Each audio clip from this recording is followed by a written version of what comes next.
Vidas Prestadas. Presentan Vidas Prestadas, Grupo Planeta. Creemos en los libros. Esto es Vidas Prestadas, un podcast sobre libros y sobre mundos posibles, un espacio para la ficción, para la no ficción, para el arte en general, para la literatura infantil, la música, todo aquello que puede caber en un libro. Esto es Vidas Prestadas, un podcast para nosotros, los lectores. Y en este episodio de Vidas Prestadas entrevistamos a Josefina Licitra para hablar sobre su libro Crack. Bando Millamil lee un fragmento de una novela de Hernán Salcedo y además Iván Noble nos cuenta qué libros tiene en su mesita de luz. Vidas Prestadas. Josefina Licitra es periodista, guionista y escritora. Tenía menos de 30 años cuando ganó el premio a Mejor Texto de la Fundación para un Nuevo Periodismo que entonces presidía Gabriel García Márquez. Es para muchos una de las grandes cronistas en lengua española y algunos de sus trabajos integran muy buenas antologías. Es autora de los libros Los Imprudentes, Historia de la Adolescencia Gay Lésbica en la Argentina, Los Otros, una historia del conurbano bonaerense, Vámonos, la maravillosa vida breve de Marcos Abraham y 38 estrellas, la mayor fuga de una cárcel de mujeres de la historia. Durante muchos años fue editora de la revista Orsay. Su nuevo libro se llama Crack, fue publicado por Seix Barral y es un texto autobiográfico en el que Josefina narra su permanente desencuentro con su padre, que en 1978 dejó la Argentina como exiliado político. A partir de un texto sobre este tema que publica primero en portugués y luego en español, su padre deja de hablarle. La idea de traición, un concepto clave de los años 70, resquebraja los flecos del vínculo. ¿Tenemos que pedir permiso a los otros protagonistas para contar nuestra versión de la historia familiar? ¿La historia familiar nos pertenece a todos o no es de nadie? ¿Escribir puede poner en riesgo el amor de los que amamos? Amparada y asistida por citas de grandes autores y bibliografías sobre el tema, Licitra reconstruye los vaivenes de la relación entre padre e hija, o mejor, entre hija y padre. Una de las frases que cita es: cuando en el seno de una familia nace un escritor, la familia termina, del Nobel polaco Czesław Miłosz. Mientras se lee como una memoria familiar, Crack es también un libro que narra la trastienda de la escritura, la necesidad de pasar la biografía por la letra y las dificultades que convierten esa pulsión vital en un abismo. Gracias, Josefina, por estar acá en Vidas Prestadas. Muchas gracias por la invitación, Inde. El resumen que haces es una lectura tan honda que me conmueve también eso. Bueno, conmovida debes estar hace muchos años y además lo contás esa, porque es una conmoción realmente lo que ocurrió a partir de aquel texto. Sí, fue de todas maneras, siento que hay algo como de caída en cámara lenta, ¿no? No Sí. es que fue una conmoción de algo que sucede, como una tragedia que sucede y uno tiene que reaccionar de manera inmediata. Siento que la reacción fue lenta, que tuvo muchos pasos. La reacción me refiero a, escribo como bien resumiste, un texto para entender la distancia que tengo con mi padre, Sí. un texto que se publica en un medio en Brasil. A partir de ese texto soy como sancionada y cancelada familiarmente, y mi manera de salir de esa cancelación es escribiendo. Y todos esos pasos que uno cuenta como con cierta velocidad, la verdad que me tomaron años.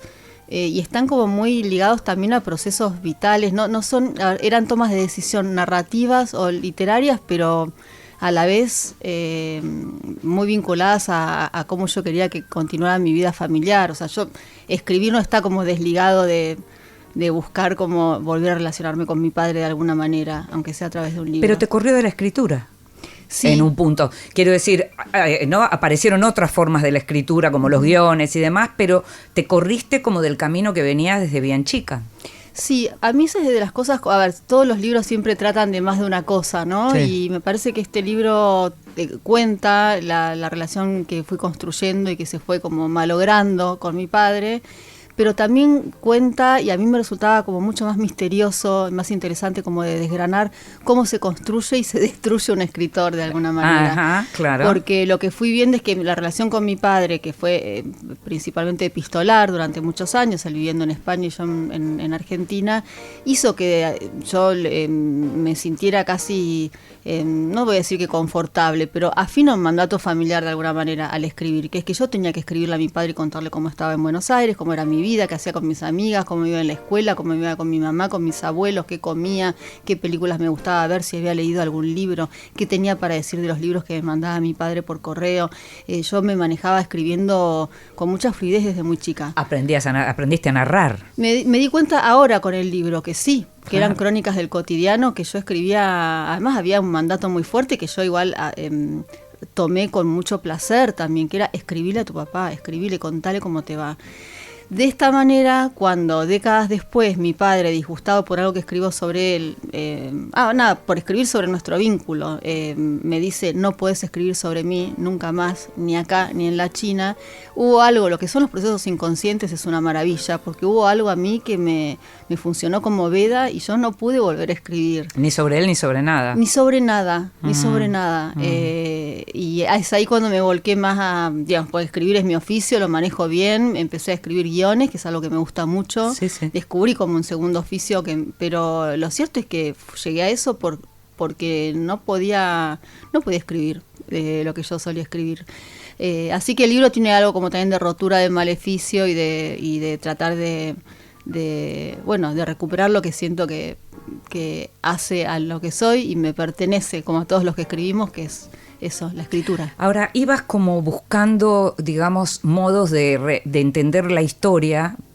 Pienso, por un lado, eso se habla en Crack acerca de tu libro, sobre los Tupamaros, ¿no? En donde hablabas además con las madres, hablabas con esas mujeres, pero entendías lo que era la lucha armada desde el Uruguay, pero que de algún modo también uno podría ponerla como en espejo con lo que había sucedido acá. Y pensaba recién en Cromañón y pensaba también que ahí son padres, ¿no?, que pierden a sus hijos. La idea de los vínculos, digo, aparece mucho el tema de los vínculos en lo que venías trabajando también. Sí, totalmente. A ver, Cromañón no fue una historia que yo propusiera, me la propusieron, pero uno siempre después termina claro, viendo las cosas a través de los lentes que uno tiene. Y por supuesto, ver a padres, a madres, pero justo en el caso de Cromañón, y además en la vida real sucedió así, la querella de todas esas familias la asumió un padre, un varón. Y yo no dejo de ver en este momento, cada vez que veo un padre que quiere y se acerca y se ocupa de su hijo, es como una foto en negativo de mi historia. Y abro un paréntesis, me abro por este lado, que es que no es solo mía, sino que voy viendo a partir de evoluciones muy preliminares, casi diría, de Crack, pero también de las crónicas que había publicado sobre mi padre antes, que son muchos los hijos y las hijas que son abandonados por sus padres varones. Hay algo del lazo. Esto es muy simplificador, por supuesto, pero no deja de llamarme la atención, ¿no? Igual te voy a decir una cosa, ¿no? Porque todos encontramos cosas. Yo no fui abandonada por mi padre, pero me peleé muchísimo y sentía que tuve peleas políticas, pero fenomenales, del tipo, no sé, llegar a sentir que mi padre quería más a Cristina Kirchner que a mí, por ejemplo, ¿no? Que puede parecer... Yo también... Puede parecer una pavada, ¿no? Pero en definitiva hay algo que se altera, ¿no? Sí. Pero lo que me pasa con la figura de tu padre en Crack es que lo que yo siento es que necesita que alguien lo sacuda para entender lo que le pasa a su hija.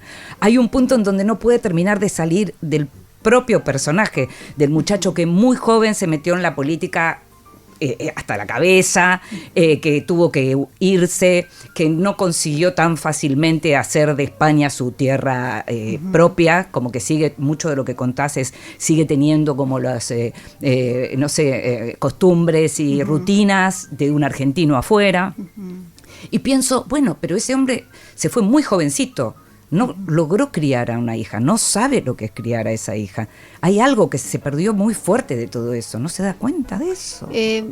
La verdad es que no tengo idea, evidentemente no. Creo que igual hay como una categoría de persona, recién cuando decías lo de tu papá y Cristina, que yo no lo metí en el libro porque me parecía tan coyuntural que dije, lo voy a dejar a un lado, claro. Pero por supuesto, o sea, mi padre es cristinista y tiene como igual un apego. Quiero que eso es algo igual, insisto, casi diría coyuntural, es el nombre que uno le puede poner a la historia en este momento, ¿no? Exacto, sí, comprendo lo que decís. Pero el tema es ponerle mucha más energía, que es esa categoría de persona, a un ideal que a algo concreto. La pasión ahí. Sí. Sí, entiendo lo que decís. Sí, o sea, el ideal que es, bueno, luchar por un mundo sin excluidos. Más justo y son capaces de sacrificar cosas muy concretas, como el mundo familiar en pos de ese ideal. Lo que no quita que mi padre no haya penado, y de hecho en el libro está como muy profundamente mi ausencia. Pero eso también es lo que iba a decir. No hay algo que uno lea y diga, qué mala persona es este señor. No es eso. Creo que a mí me pasaba reconstruyendo, y parte de la reconstrucción de nuestra historia tuvo que ver con leer cartas que nos mandábamos, que él me mandaba. Y que están editadas hermosamente. Sí, había, bueno, muchas cartas, y sí, yo traté de armar como a veces las tomaba por periodos desde el, no sé, 78 al 82 y las reunía un poco en un mismo cuerpo de texto. Pero lo que sí veo es que es alguien que sufrió, y a quien yo puedo entender y a quien quisiera abrazar. Si hubiera una forma de abrazar a ese padre que fue a sus 20 y pico de años tratando de construir un vínculo con su hija de una manera como todo militante, totalmente responsable, ¿no? Él se formaba para ser padre, él iba a ver obras de teatro en España para ver cómo se les hablaba a los chicos, y me escribía con esos saberes que él tomaba de ir a ver teatro, de comprar libros, de leer literatura infantil. Ni siquiera, no era mi padre no es un improvisado en nada, tampoco en eso. Él se tomó con mucha responsabilidad el amor hacia mí. Pero la distancia, creo que hay algo que es muy tremendo, que es que siempre la narrativa de los 70 se centra, porque también tiene mucha lógica, en los muertos, en el tendal de muertos que dejó, pero hay un montón de familias muy corrompidas por esa etapa, y uno no sabe bien dónde ubicarlas, porque yo tengo la suerte de que mis padres están vivos, pero mi familia se arruinó igual. Igual decís algunas cosas, las tengo acá como anotadas y tendría que buscar, pero en un momento mencionas... porque tu madre no solo vive, sino que se quedó. Y entonces, que tuvo una vida sacrificadísima, pero es como que no tiene nada de heroico, totalmente. Pareciera, ¿no? Sí, la historia de los que se quedan es la historia no tan contada, porque a su vez es difícil, no tiene como giros en la trama, no tiene épica. Quedarse no tiene épica, irse tiene épica, morir ni hablemos. No lo estoy minimizando ni banalizando, pero si uno lo mira desde un punto de vista de lo que es cómo se construye un relato. Totalmente, sí. Esa épica es mucho más fuerte que la de una persona que se queda y trata de seguir adelante con su vida, muerta de miedo, entrando a su casa hasta 1985. Mi mamá entraba a la casa y miraba a los costados antes de entrar. Yo me acuerdo de eso, yo iba a 5º grado, era la democracia.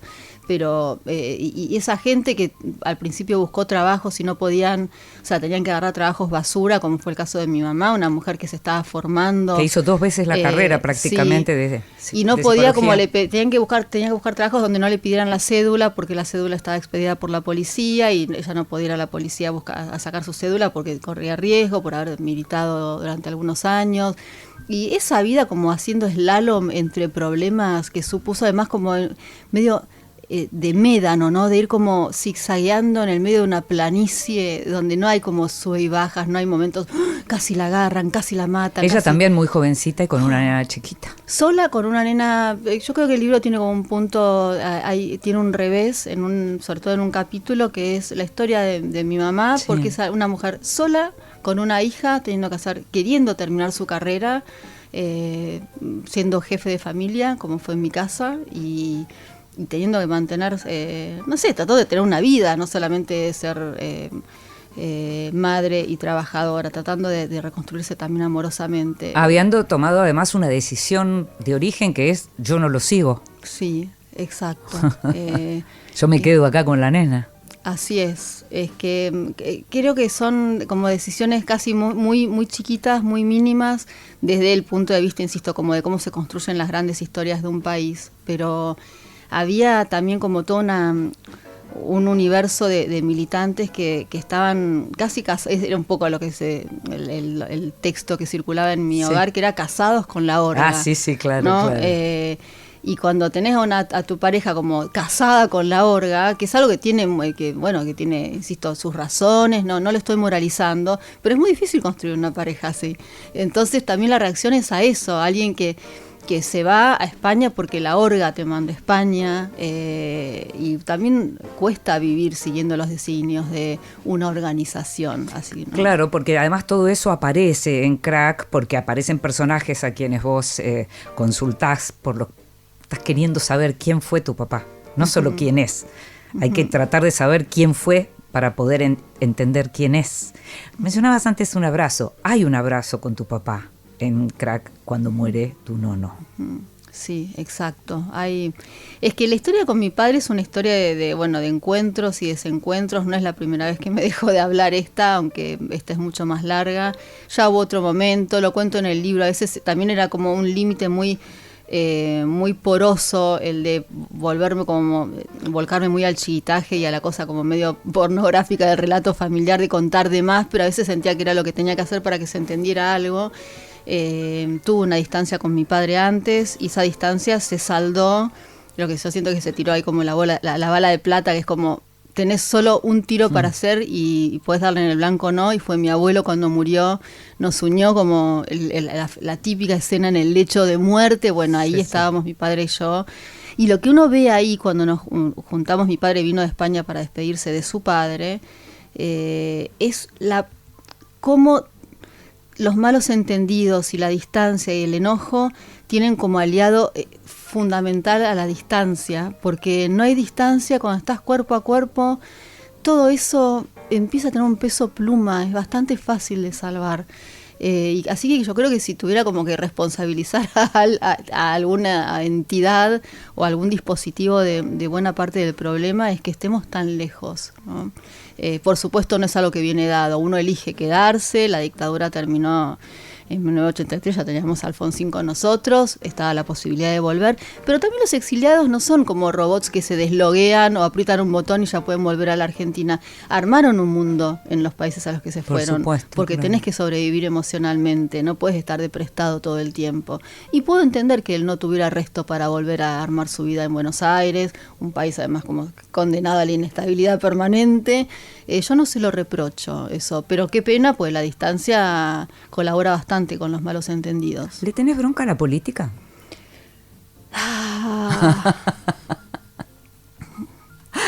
Un poco. Sí. Un poco. Pensando en mi abuelo, hay algo que se depositó un poco en la figura de mi abuelo, que fue como un socialdemócrata, siempre una persona como muy abierta a la vida política, pero una vez que su hijo entró como a militar, le tomó mucha bronca a la militancia y a la izquierda. Sí. Y yo no estoy tan pegada a eso, pero tuve que hacer un ejercicio porque tiendo al enojo. Sí, tiendo al enojo. Tengo una mirada muy crítica con el progresismo, con todo, pero digamos, con el progresismo yo espero bastante más del progresismo que de otras de tendencias políticas o de otras miradas de la realidad. Sí.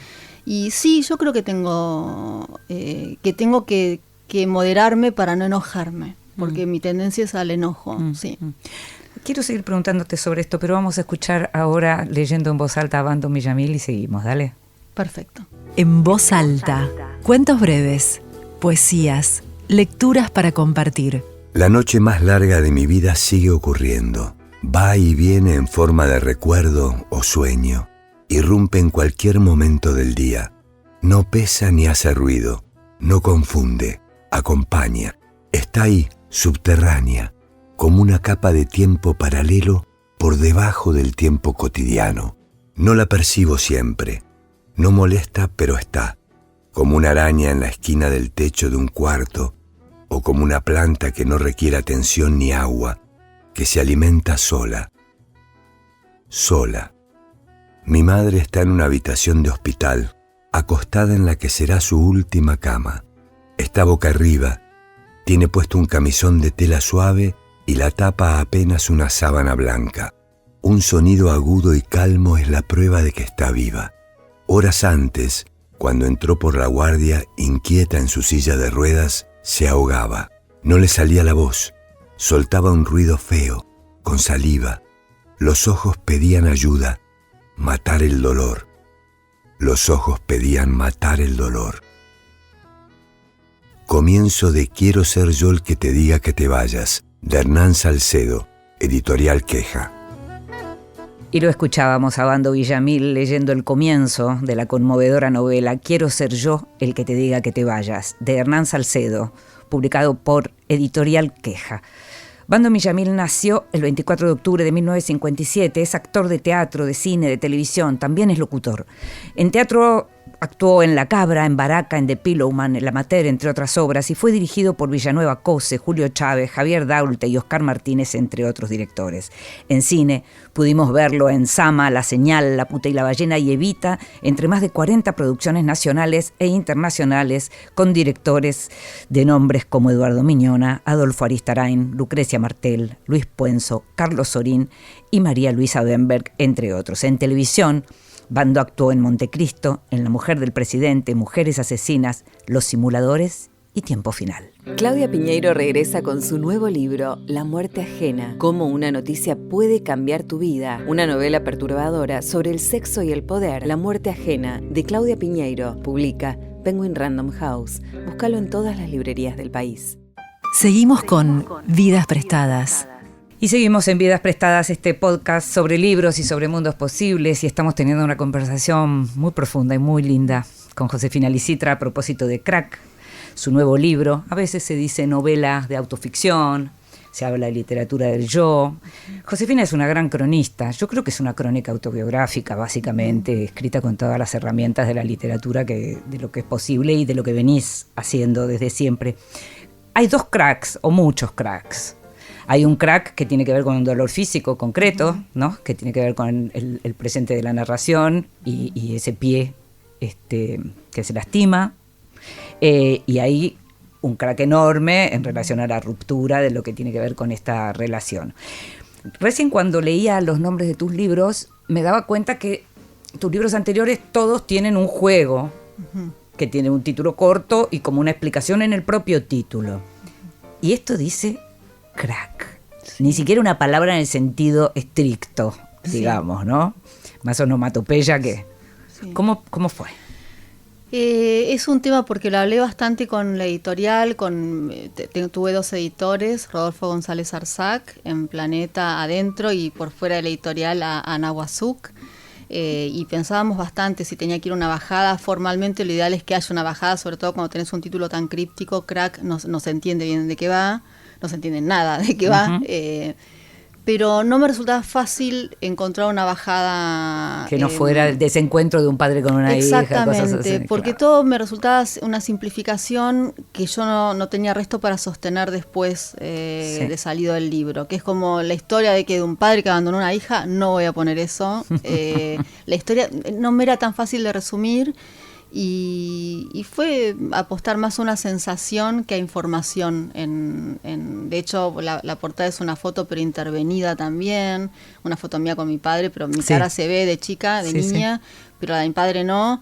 Entre otras cosas porque me mata. Entonces fue como muy concreto. No escribas sobre mí ni me muestres. Sí, me parece como igual que mostrarlo hubiera sido ya como un exceso de mi parte bastante, que entiendo que juega al límite. Un atrevimiento, decís. Leyendo la introducción que hiciste del libro, diste en el blanco en varias cuestiones, y es que hasta dónde llegue el derecho, el famoso el derecho, la libertad de uno terminado de empieza la del otro. Bueno, yo sé que este es un libro que juega al límite, porque mi vida es mi vida, en este caso mi vida en relación a mi padre. Yo me siento totalmente autorizada y con necesidad y con derecho de contarla, pero bueno, estoy contando la vida de mi padre y mi padre no tiene ganas de que yo cuente su vida. Sí, yo lo pensé mucho mientras lo leía, y es algo sobre lo que pienso, porque a veces por mi laburo y por lo que yo escribo, también escribo sobre los que me rodean. Yo creo que uno, sobre todo, tiene que respetar a los hijos. No sé si tiene tanto para respetar a los padres. Gracias, sí. Esto me lo voy a anotar para... O sea, ¿no es cierto? Porque uno como padre, bueno, es así. Sí. Tenés que cargar y ver qué pasó del otro lado. Con los hijos, no. Totalmente de acuerdo. De hecho, qué cosa pequeña, ¿no? Pero mi hijo nació y era chiquito en la época de Facebook, cuando uno escribía textos más largos en las redes sociales. Sí. Y cuando era chiquito, bueno, yo escribía cosas de mi hijo, aguafuertes, como muchos lo hacíamos, ¿no? Por supuesto, sí. No había conciencia tampoco. Claro, y después empezó a crecer y me di cuenta de que mucho no le gustaba que yo contara sus cosas. Y me pareció totalmente legítimo y no se me ocurrió seguir escribiendo. O sea, no me entró en la cabeza. No, No, claro. Pero claro, lo que decís está bien, uno no tiene por qué tener esos reparos. Además yo sentí que era algo, no voy a decir de vida o muerte, no soy dramática, pero a mí yo necesitaba mucho escribir este libro. Claramente. Así que habías intentado por todos lados, digamos, sí, ponerlo en palabras, biografiar esto. Era necesario pasarlo por las palabras. Es que la palabra ordena, para mí es un principio ordenador, para mí, no estoy diciendo, no me lo inventé yo, pero es un principio ordenador del mundo, del universo, todo es como el lenguaje, las cosas sin lenguaje son sensaciones que necesitas atravesar por un filtro inteligible. Y la palabra es eso, y yo lo que tenía era sensaciones como de caos vinculadas a por qué mi papá no me quiere, básicamente, qué hizo, o sea, no podía salir de ahí, y tenía que bajar esa palabra, y por alguna razón, quizás, no sé, me analicé décadas, soy hija de una madre psicoanalista, sí, que cursó 2 veces la carrera, así que está muy, muy formada mi madre, y ya había hecho terapia, yo necesitaba hacer otra cosa, necesitaba escribirlo, que quedara en un cuerpo, algo tangible. Y bueno, y acá lo tenemos. Era necesario que lo hicieras, y además en un país como el nuestro, en donde hay tanta literatura de todos los géneros sobre los 70 y sobre los militantes y las madres militantes y los padres militantes y el sacrificio de esos chicos, muchos de ellos orgullosísimos, otros no tanto, otros por ahí les da lo mismo, tuvieron a sus padres igual, o los perdieron y los consideran héroes. O sea, hay broncas, hay amores. Vos tenías tu propia historia para contar. Sí, que además creo que es una historia como la de muchísimos, ¿no? Pero que no la puedo encuadrar. Vuelvo a la pregunta que me hiciste respecto de cómo me siento yo, o que si estoy como desencantado, cuál es mi relación con la vida política.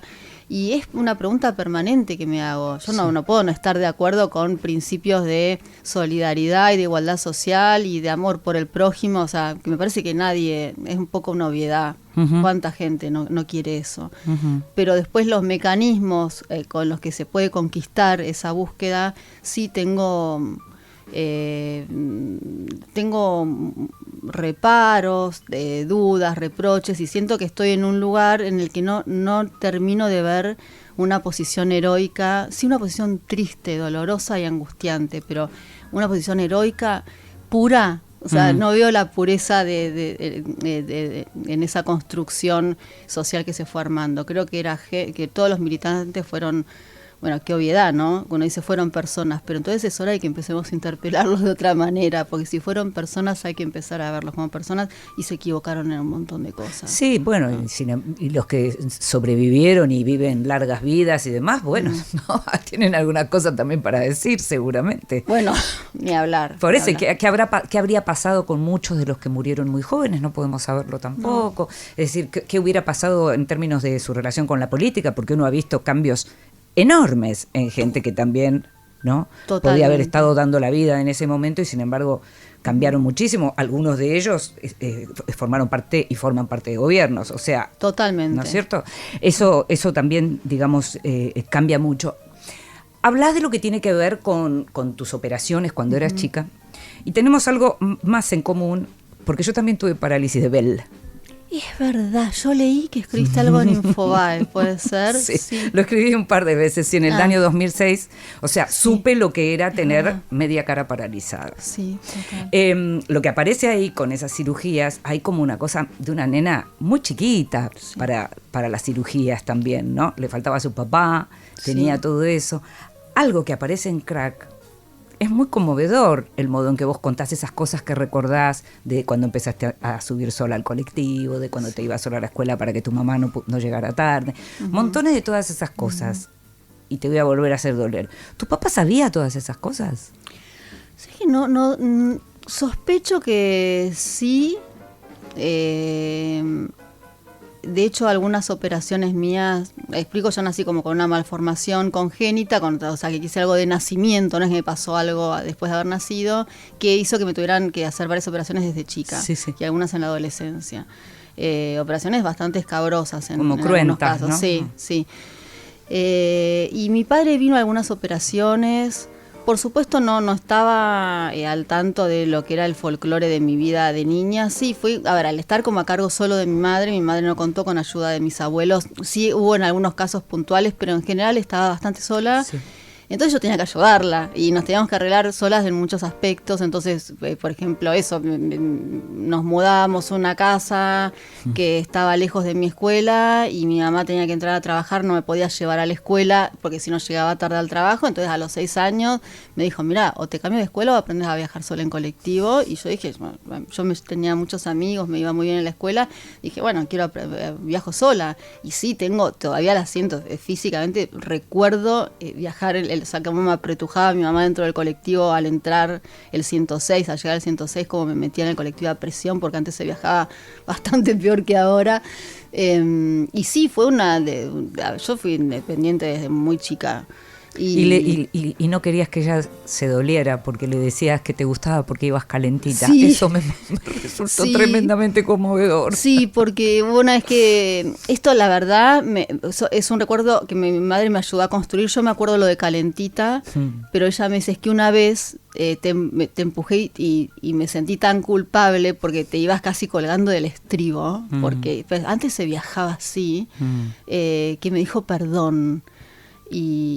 Y ahí me dijo, entonces vos después para hacerme sentir mejor, me dijiste lo de que quédate tranquila que yo igual viajo calentita. Y yo me acordaba así del estar calentita, del mandato de mi mamá de no aceptes caramelos de ningún extraño. Y una señora que viajaba todos los días apretada como yo al lado mío, un día me ofreció un caramelito y le dije, no puedo aceptar. ¿No? Como la selección de recuerdos que uno hace es muy alucinante. Y escribir un libro como este te habrá llevado a reflexionar mucho sobre eso. ¿Por qué me acuerdo de esto y por qué no de esto otro?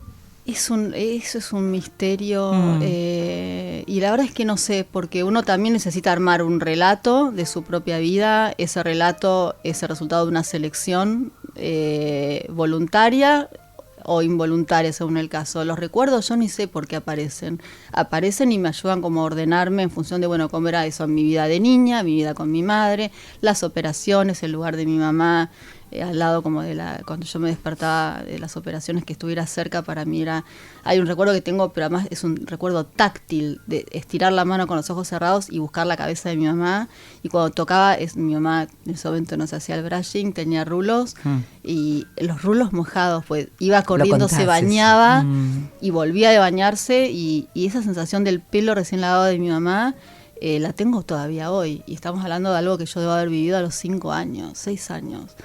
¿Por qué eso queda?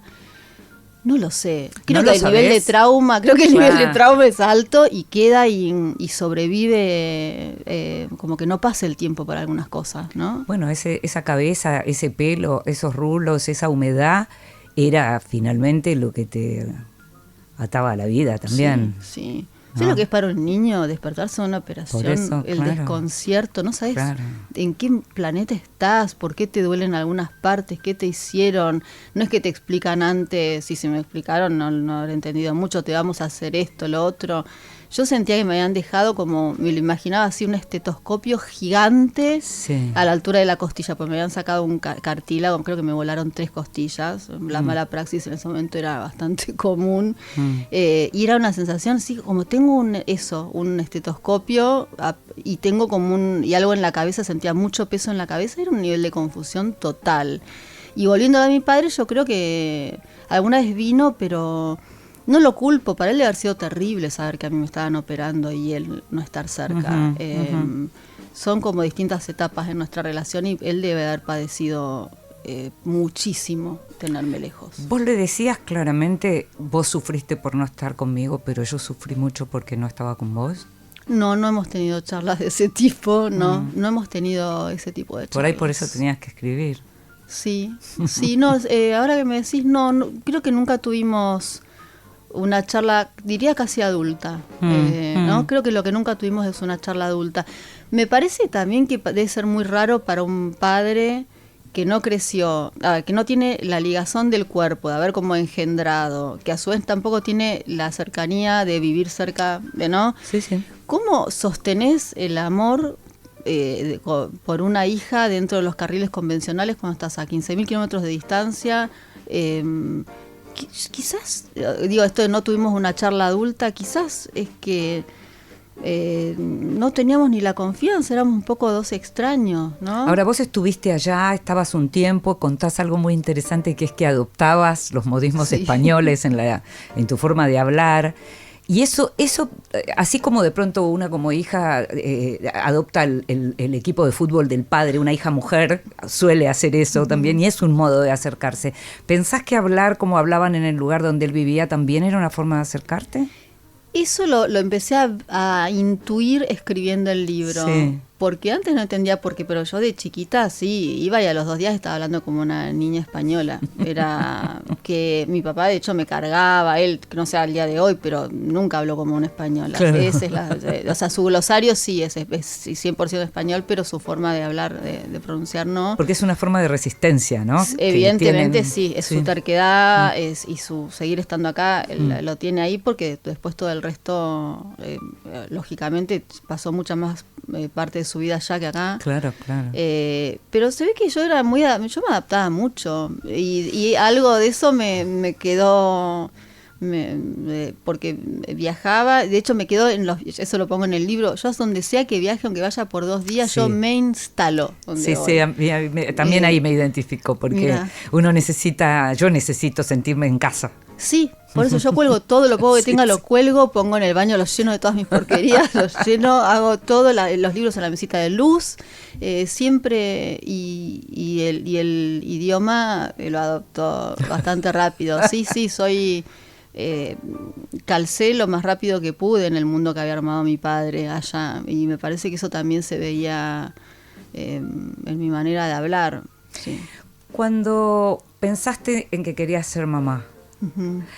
y habías tenido una infancia con tanta, traumática, con muchas cosas que fueron traumáticas, ¿era algo que te preocupaba, que te generaba angustia, pensarte que cómo ibas a ser vos como madre o cómo podía? No, en la previa, o sea, no.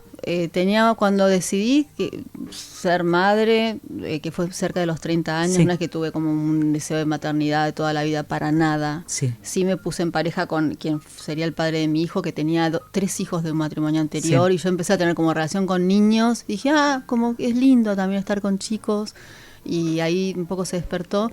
Pero sí, y lo tengo totalmente registrado, como madre tengo una debilidad, que es que yo no quiero que... ninguna madre quiere que su hijo sufra, ¿no? Partamos de eso. Pero está como esta política de que se curta un poco, deja como que se arregle solo, que también crecer es eso. Bueno, yo estoy totalmente impedida, tengo que frenarme, pues yo... Tengo, mira, una imagen que también es en un colectivo. Una vez lo fui a buscar a mi hijo, creo que al jardín o a algún lado, y lo subí al colectivo, y era un colectivo que estaba muy lleno. Y a ver cómo lo puedo traducir a palabras para los que no tengan una cámara cerca, pero yo estaba como armando una especie de cápsula, de espacio en torno a mi hijo. Yo lo envolvía como con mi cuerpo, le dejaba aire para que él se pudiera mover con normalidad en el colectivo, y yo sentía el peso de toda la gente que me aplastaba, y yo trataba de sostener el espacio para mi hijo, para que él sintiera que viajar en colectivo no era tan incómodo. Y yo siento que esa imagen como representa esto, claro. Mientras yo le hablaba, ¿cómo te fue en el jardín? ¿Qué tal? ¿Y qué te dijo la maestra? A mí me estaban empujando, me estaban doblando, si no estaba metiendo una mano en el traste, era un milagro, era un desastre todo, pero yo le sostenía como la normalidad y el confort. Bueno, esa escena, esa soy yo con mi hijo, que hoy tiene 20 años a cumplir. La normalidad y el confort. No me cuesta mucho salirme y que la vida se le venga a todo motor. Te hago la última y cortita. Hay muchas citas, hay muchas lecturas, aparece mucho de todo eso, como si hubieras necesitado tener como una especie de biblioteca que te sostuviera, digamos, ¿no? Una biblioteca de justamente palabras de otros que te sostuvieran y te ayudaran a buscar las propias. ¿Es así? De algún modo lo decís también. Nunca pensé que la literatura podía ser tan útil. Uno piensa en la literatura en otros sentidos, no sí, utilitarios, claro. ¿no? Uh-huh. Pero en este caso yo, y sí lo cuento en el libro, estaba muy ligado, yo de alguna manera tomaba coraje para sentarme a escribir leyendo antes un rato. Tan simple como eso, no sé ni por qué, no tengo como mucho no le di mucha vuelta al asunto, pero sí, a diferencia de todos los otros libros, que son libros que no tienen muchas citas, yo no soy, en la escritura no se me da por siempre estar citando a otros autores. Creo que puede ser anticlimático, no sé, tengo más de una razón literaria para no hacerlo. Sí. Pero en por este la caso, tensión narrativa, seguramente, exacto, ¿no? Claro. Entonces, nunca, pero en este caso necesitaba como, de verdad, no sentirme sola. Vamos todos. En un punto empecé a tirar citas y es como ir como con Los Increíbles, como si fuera un dibujo animado. Sí. No estoy sola y me agarré mucho de libros. En general, los que cito son libros en los que se desgrana el oficio de escribir. ¿Por qué uno escribe? ¿Cómo se escribe? Si está bien escribir con la frente en alto, si uno escribe con vergüenza, con miedo, desde qué lugar escriben algunos autores. Me sentí muy acompañada y muy necesitada de esas lecturas, así que fueron como mis guardaespaldas ellos. Está bueno eso. Gracias, Josefina, muchas gracias. A vos, por favor. Mesita de Luz. Grandes lectores nos cuentan qué están leyendo. Hola, ¿qué tal a todos? Bueno, soy Iván Noble y estoy invitado por INDE a su sección Mesita de Luz para contar qué ando leyendo. Así que, bueno, estoy leyendo 2 libros a la vez. No es que lo haga muy seguido, pero cuando lo hago es algo que intento que no sea el mismo género. Así que por un lado estoy leyendo ficción y por otro lado estoy leyendo filosofía, que es algo que de un tiempo a esta parte me interesa mucho. Estoy leyendo a Dostoyevsky, leyendo El Idiota, en estas épocas donde todo lo que dura más de 15 segundos parece imposible de prestarle atención. Es un desafío personal, a ver si realmente puedo, como hace muchos años, leer novelas clásicas de 700 páginas. Yo leí bastante a Dostoyevsky cuando era más joven, no había leído nunca El Idiota y si no lo hago ahora, ¿cuándo lo voy a hacer? Así que ahí ando, por la página 300 y pico y entusiasmado. Por otro lado, estoy leyendo El concepto de la angustia de Kierkegaard. Me interesa la filosofía desde hace un tiempo bastante largo y en general lo que hago es bucear en autores por épocas, y en esta época me interesa mucho este buen danés que es muy interesante leerlo y es muy interesante acercarse a su idea de la fe, sobre todo para uno que tiene ganas de dejar de ser un poquitito ateo o agnóstico. Así que bueno, les mando un abrazo grande a todos. Gracias por la invitación. Y lo escuchábamos a Iván Noble contándonos qué libros tiene en la Mesita de Luz, una Mesita de Luz clásica, la de Iván Noble. Iván nació en Buenos Aires en 1968, vivió hasta su adolescencia en Ituzaingó, en el oeste del Gran Buenos Aires. Estudió sociología en la UBA, es compositor y cantante de Los Caballeros de la Quema, y en 2002 inició su carrera solista, que hasta el día de hoy alterna con su grupo. En 2013 publicó De tal palo, un libro de poemas compartido con Basta de escribir novelas de Washington Cucurto, y Editorial Planeta acaba de publicar El Dr. Álvarez contra los All Blacks, Vida de un padre, un libro sobre la figura de su papá, en el que a modo de crónica y biografía indaga sobre el proceso de su enfermedad y cómo fue su despedida. En su libro No es posible volver, Marcelo Vera relata con cinismo y dolor el duelo por 2 figuras centrales de su vida y de la vida de cualquier persona: su papá y su mejor amigo. En estas memorias de la pérdida, Vera repasa el final de pequeñas rutinas y rituales íntimos que culminan con la muerte de los otros. No es posible volver, de Marcelo Vera, fue publicado por Editorial Godot. Libros que sí. Títulos nuevos y no tan nuevos que son imperdibles. Tengo para recomendarte 4 libros, esta vez distintos, diferentes, como siempre. De algunos te voy a hablar un poquito más, de otros te voy a hacer algunos comentarios. Es el caso del libro de Borges por Piglia, que es un libro que salió ya hace unos meses, que es un libro que tiene materiales que conocíamos desde antes. Borges por Piglia recupera las 4 clases maravillosas sobre Borges que dictó Piglia y que se vieron por la televisión pública, que se ven cada tanto. Puntualmente las volví a ver hace poco y te juro que era un día de bajón y eso me iluminó. Me iluminó verlo a Piglia, me iluminó que me hablara de Borges, que me volviera a contar cosas que de pronto ya sé, pero que me gustó escuchar contado por Piglia, contado por él, porque habla de por qué, por ejemplo, arranca esa primera clase, como por qué es un buen escritor Borges.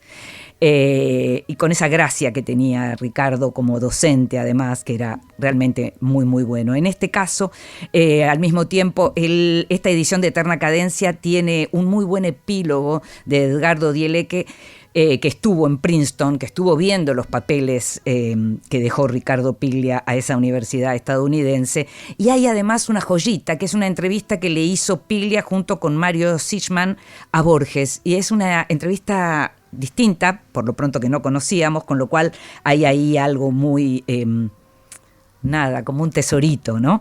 Recordemos que en esas clases además Ricardo estuvo con María Pía López, con Germán Mayori, con Luis Sagasti y con Horacio González. Todo eso está editado entonces en el Borges por Piglia de Ricardo Piglia, publicado por Eterna Cadencia.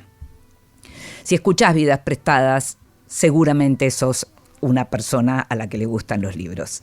Diccionario del Bibliómano de Antonio Castronuovo fue publicado por Edasa y lo que hace es recoge en distintos capítulos breves cuestiones que tienen que ver con aquello que nos gusta justamente a los lectores.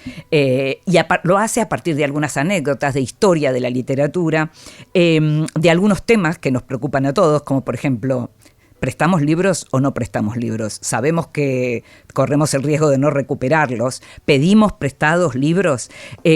Otro capítulo es, por ejemplo, el tema de leer los títulos, y cuenta una anécdota de Musil, de un bibliotecario que decía que no se podían leer todos los libros, que había que ver solamente, sabía todo, conocía todos los títulos y todos los índices, pero decía que no estaba bueno para un bibliotecario leerse los libros, porque de pronto se corría de aquella que era su verdadera tarea.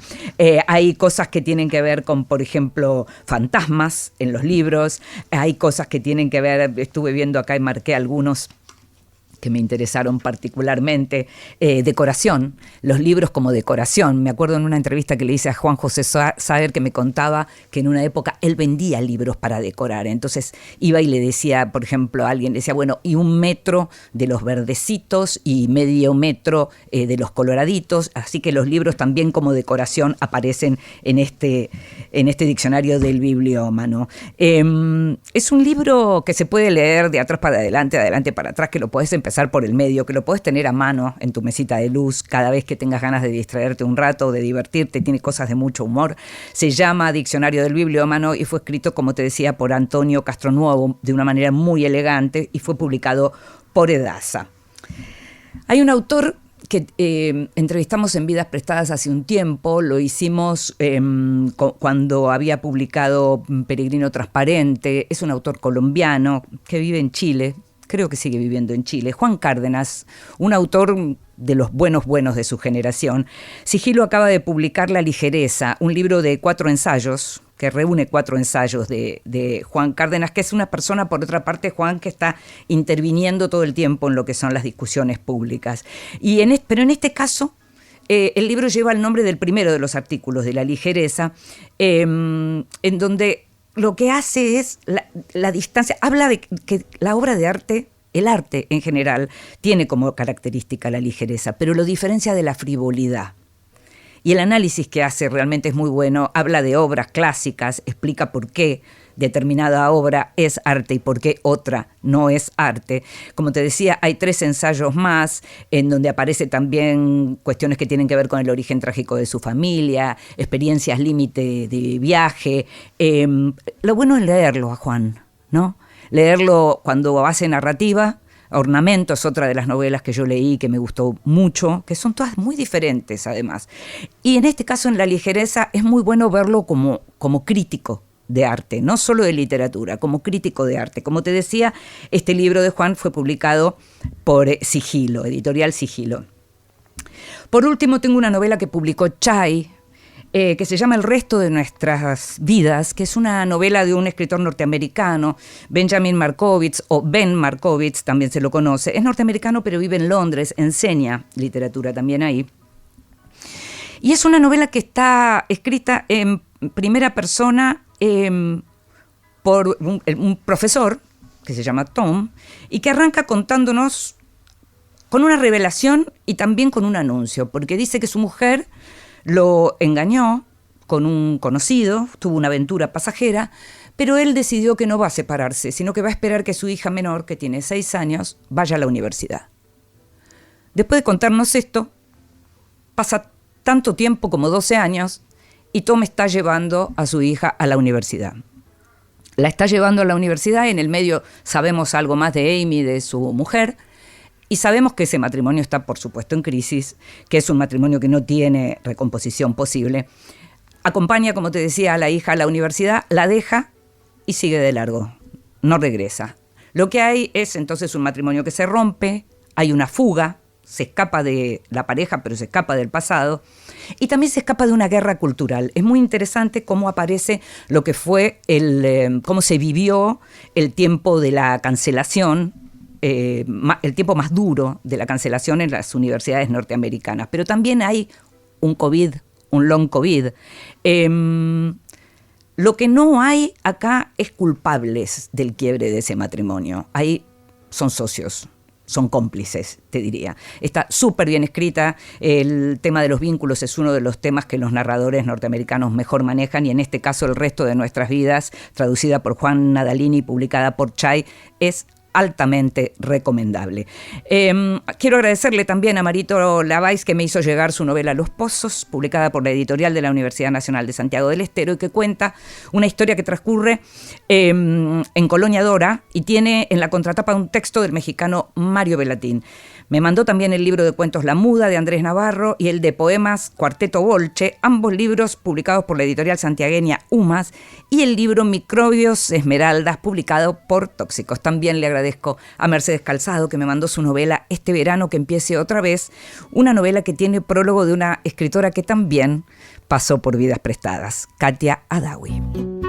Y llegamos al final de este Vidas Prestadas. En la operación técnica estuvo Matías Papapietro, en la operación de video Julia González Biondini, en la producción por Vidas Prestadas, consiguiendo todo y mucho más, como siempre, Gustavo Kogan. Me llamo Inde Pomeráñez. Nos estamos escuchando.